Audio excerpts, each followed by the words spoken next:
Welcome to recipes in my way. இன்றைக்கி நம்ம அருமையான சுவையில் ஒரு சிக்கன் குழம்பு தான் செய்ய போகிறோம். சாதம், சப்பாத்தி, பரோட்டா, இட்லி, தோசை எல்லாத்துக்கும் பொருத்தமாக இதை எப்படி செய்கிறது, இதுக்கு தேவையான பொருட்கள் என்ன பார்க்கலாம் வாங்க. 1 கிலோ சிக்கன் எடுத்து வச்சுருக்கேன். இதில் பாதி எலுமிச்சம்பழத்தோட சாறை புழிஞ்சு விட்டுடலாம். 2 டீஸ்பூன் உப்பு, 1/2 டீஸ்பூன் மஞ்சள் தூள், 2 டீஸ்பூன் மல்லித்தூள், 1 டீஸ்பூன் சீரகத்தூள், 1 டீஸ்பூன் மிளகுத்தூள், 1/2 டேபிள் ஸ்பூன் மிளகாய்த்தூள், 1 டேபிள் ஸ்பூன் காஷ்மீரி மிளகாய்த்தூள், 2 டேபிள் ஸ்பூன் இஞ்சி பூண்டு விழுது,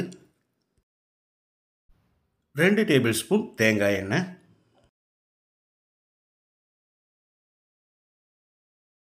1 டேபிள் ஸ்பூன் வினிகர்.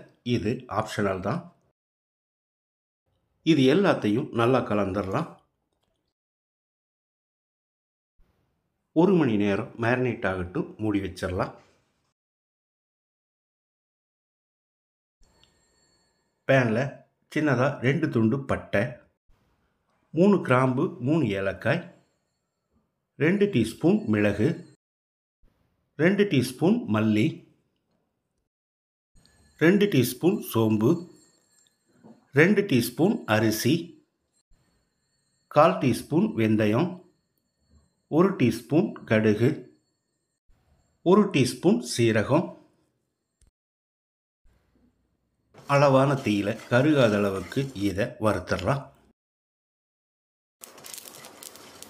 அரிசியும் கடுகும் நல்லா வெடிச்சு வருது. இந்த ஸ்டேஜில் இதை எடுத்து ஒரு பிளேட்டில் கொட்டி நல்லா ஆற வச்சிடலாம்.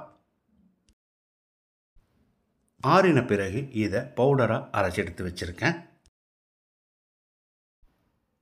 வாணலியில் 2 டேபிள் ஸ்பூன் தேங்காய் எண்ணெய் ஊற்றிக்கலாம். 1 துண்டு பட்டை, 2 கிராம்பு, 2 ஏலக்காய், மீடியம் சைஸில் 2 பெரிய வெங்காயம் நீல வாக்கில் நறுக்கினது, கொஞ்சமாக கருவேப்பிலை, 1 பச்சை மிளகாயை நீல வாக்கில் நறுக்கி போட்டுக்கலாம். வெங்காயம் நல்லா செவந்து வர்ற அளவுக்கு வதக்கிடலாம். வெங்காயம் நல்லா வதங்கிடுச்சு. இதில் 1 டேபிள் ஸ்பூன் இஞ்சி பூண்டு விழுது சேர்த்து பச்சை வாசனை போகிற அளவுக்கு ஃப்ரை பண்ணிக்கலாம்.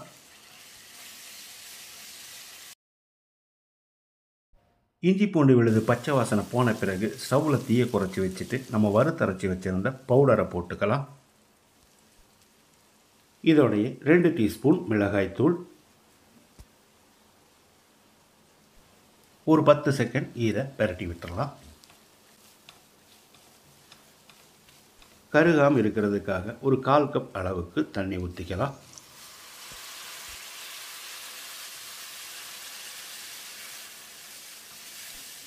நூறு கிராம் அளவுக்கு ஒரு தக்காளியை நறுக்கி வச்சுருக்கேன். இதை போட்டு 1 நிமிஷம் வதக்கி விட்டுடலாம்.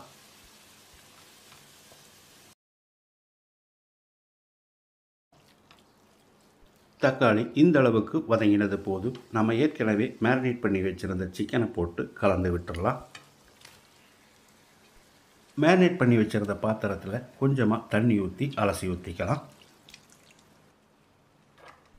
2 நிமிஷம் இதை நல்லா ஃப்ரை பண்ணி விடணும்.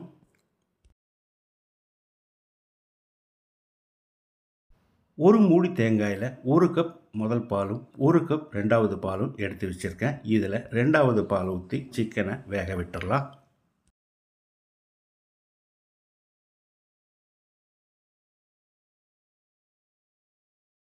இந்த ஸ்டேஜில் உப்பு சரி பார்த்து போட்டுக்கலாம். நான் 2 டீஸ்பூன் உப்பு சேர்க்கிறேன், நீங்கள் பார்த்து போட்டுக்கோங்க. உப்பு சேர்த்து கலந்து விட்ட பிறகு ஒரு 10 நிமிஷம் மூடி வச்சு அளவான தீயிலேயே வேக விட்டுடலாம். இடையில் அடிக்கடி கலந்து விடணும். 10 நிமிஷம் மூடி வச்சு வேக விட்டுருந்தோம். சிக்கன் நல்லா வெந்திருக்கு. இப்போ கெட்டியான முதல் தேங்காய் பாலை ஊற்றிடலாம். சிக்கன் வேகலைன்னா இன்னொரு 5 நிமிஷம் வேக விட்டு அதுக்கு பிறகு முதல் தேங்காய் பாலை ஊற்றணும்.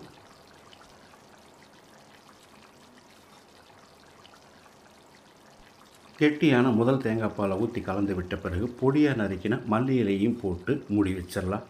ஒரு 5 நிமிஷம் கொதிக்கட்டும். இந்த சிக்கன் குழம்போட சுவைக்கு இன்னும் கொஞ்சம் சாப்பிட்லாமான்னு தோணும். அந்த அளவுக்கு இதனோட டேஸ்ட் இருக்கும். 5 நிமிஷம் மூடி வச்சு கொதிக்க விட்டுருந்தோம். மணக்க மணக்க அருமையான சுவையில் நம்மளோட தேங்காய் பால் சிக்கன் குழம்பு ரெடி ஆயிருச்சு. எல்லாருமே விரும்பி சாப்பிட்ற மாதிரி நான் செஞ்சுருக்கிற இந்த தேங்காய் பால் சிக்கன் குழம்பை இதே மாதிரி இதே அளவுகளோடு நீங்களும் செய்து பாருங்கள். இந்த வீடியோ பிடிச்சிருந்தா லைக் பண்ணுங்கள், கமெண்ட் பண்ணுங்கள், ஷேர் பண்ணுங்கள். சப்ஸ்கிரைப் பண்ணாதவங்க சப்ஸ்கிரைப் பண்ணுங்கள். மறக்காமல் பெல் பட்டனை கிளிக் பண்ணுங்கள்.